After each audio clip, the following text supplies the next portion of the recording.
Hello, everybody. I'm sitting here at Benson's Grill in Fort Smith, Arkansas with Sonny Flanders, my best friend and a local drag performer known as Booshka. And for the Pride Issues podcast, we are going to be discussing drag and anything in between. So I'm going to let Sonny introduce themselves, and then I'm going to start asking them some questions. I mean, you basically said it all. This is my best friend. I'm Sonny. So here we go. Thanks for being here. I'm really happy you wanted to participate this month, and I've been very excited about your performances. I don't think I've missed one yet. No. I've been to every single one, and I'm like, yeah, I'm determined to keep that up. You're my photographer. I am your photographer. And my momager. And your momager. Okay, whenever you first started, I want to know how you felt then versus how you feel now. Not just about your looks, but like about the way you feel about being in the scene. Well, I still over prepare. It takes me like way less to do anything now, and I used to, I don't know, spend so much time thinking about what I could do to make it perfect, and now I'm just kind of like, not every performance is gonna be a hit. I just want to do what I want. So that's kind of what it's about anyway, so I would say that. Very that. So, as you've been meeting all these new people and people you've known, maybe you didn't know they did drag. Maybe you didn't really connect with them before, but you've seen them perform. Like, how does it feel being amongst them and like being able to connect with other performers and not just being an observer? Well, it's like way different because you go to a bar like once a year and you don't remember any of these people's names, but like once you start just going every weekend, like you start to know people and they start to know your name, and then over time you're able to start being yourself around them. Like, when you meet someone, like you're yourself, but you're like this is your first impression of me, so I gotta be really like all smiles and waves, but I'm a fucking weirdo, and I think that it's nice for people to know. I think it's like getting me farther now that I am like, kind of already out there. The more time. Thank you. The more time that passes, the more it's just like not even a thing. It used to be like an event, and now it's just like, oh, I'm doing that this night, It has become a routine. Like, I go to Kincaid's more now than I ever have in my whole life. Yeah. And honestly, I'm loving it. On top of that, I noticed that about you described your style. You're like, I'm a weirdo. And every time you get introduced, somebody's like, her unique talent. Like, they always highlight that you have something new and special and like not conventional to bring to the table that's like interesting, and they like it. Well, I think maybe it's because I'm poor. I mean, drag queens are poor. It's like, a fact. But I don't know.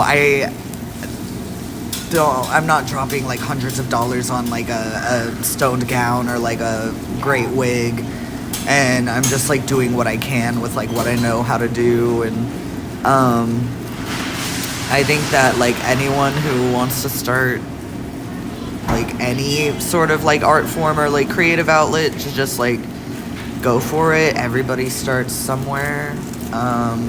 There will always be people who are interested in what you do, even if you have been told or like feel like you have nothing to offer. Everybody has something to offer. Yes. So I'm literally so glad that you're doing this, because I've known you for a long time, and you have so many different outlets already. Like, you write and you still do those stories online. Yeah. And, like, you also just make lots of really cool art and crafts. And, like, you're like, nah, I don't want to do this for money. And then now you're doing something that, like, kind of inhibits... doing it for money. Yeah, now you're doing all your art for money. But at the same time, it's, like, a whole different thing. Because, like, in order to fund the art, you've got to... make money. Yeah. So, I mean, it's like you got to join the vicious cycle to... Well, I think with, like, writing or painting or any sort of, like, creative outlet like that, like, I don't want to do it for the monetary gain because it would just kind of ruin it for me. Like, if I were to write something and make money from it, that's different because, like, I already did it and, if you want to pay me for it, like, I am already comfortable with what I put out because, it's done. Yeah. And I guess that's, like, kind of how it is with drag because it's, like, I am not doing it for the money. I'm getting paid for something I would be doing anyway. So, like, I just, like, I don't want to be creating just to receive funds, but if I happen to receive funds from what I'm having fun creating, then that's different, and I think it fits into that that hole in my I don't know, pussy. It does feel better when people are willing to just give that, even though you've already given something to them for free.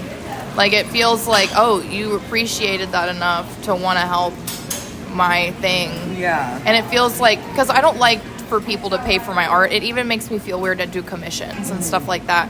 And so whenever I do it for so cheap, or like I give it away. Like, I give keychains and stickers away all the time, and I'm like I've lost so much money with that shit. So I'm like by no means a very, like, smart person when it comes to money.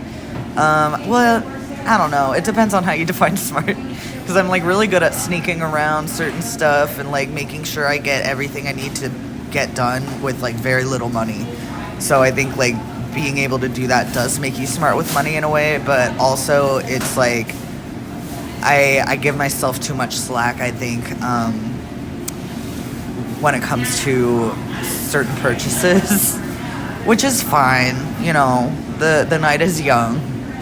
So I'm like, I just, like, don't like to worry about that sort of stuff. Like, money will always be stressful and stupid, and the fact that I'm making any at all doing something that I find fun is crazy. So, yeah, here for a good time. And possibly a long time, who knows? We just high-fived for everyone who can't see.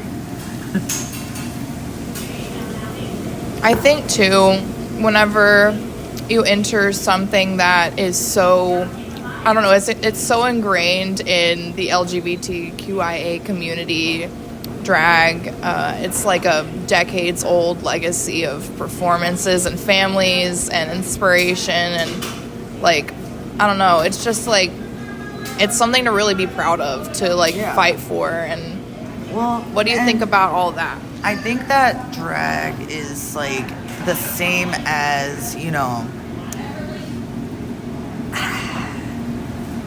hard to work my brain right now.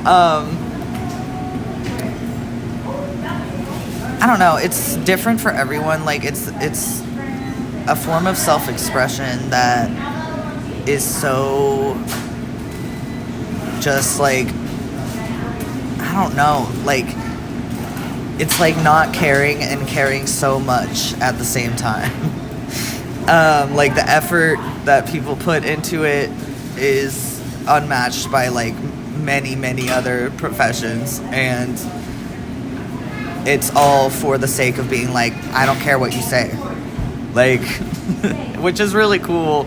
But I don't know. I think that, like, anyone who does drag is the same as, like, any, queer person who is, like, there are similarities in some people's stories, of course, and that's, like, what helps us relate to each other. But there is not one single person who has the same experience as someone else, and it's the same with drag. Like, the reason that someone starts drag, or the reason, like, you know, the community they may have, or, you know, how much money they have, like, you know, what, if they're trans or gay or straight or anything, you know, it's literally just art. So I think that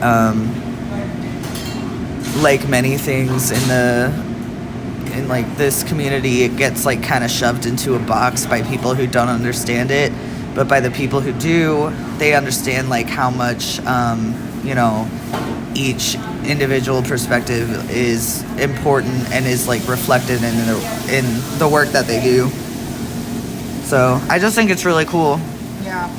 It's definitely a space that allows for individuals to show their very unique, like, spins on their personas that they build, and like, I don't know, it's just, there's so much that goes into it, and seeing it behind the scenes all the time makes me appreciate it even more deeply. Like, I just barely watched RuPaul when I was in high school, when I could find it before my family would delete it out of the DVR for their other shows.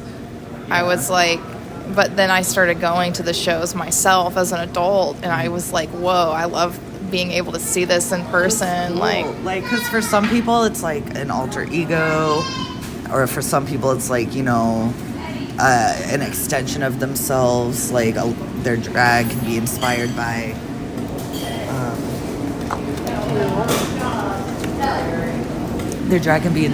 you know, the women in their family, or thank you so much. And you know, some people just do it for fun, and they don't have a, you know, reason really. They just, like, you know, find it exhilarating, which it is. I think everybody should try it.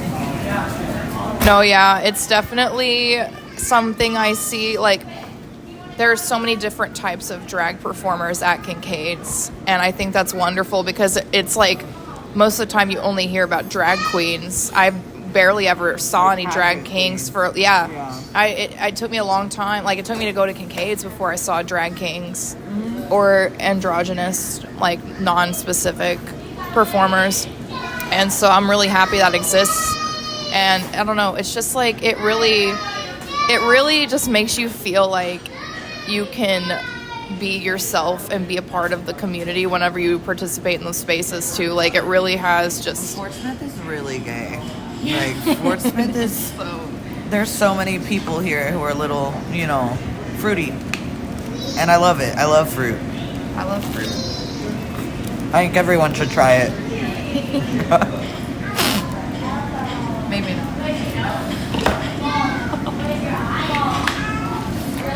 All right, well, I'm about to eat this grilled cheese. So thank you so much, Sonny, for sharing your story. Thank you so much for existing. I love you too. I'm so happy you wanted to be on the show, because I've been wanting to interview you for a while about this. So I'm very proud of you. I am excited for your next performance. I will be going there after my performance. I really hope that any of this made sense. It did, I promise. Okay. Thank you so much. Until next time.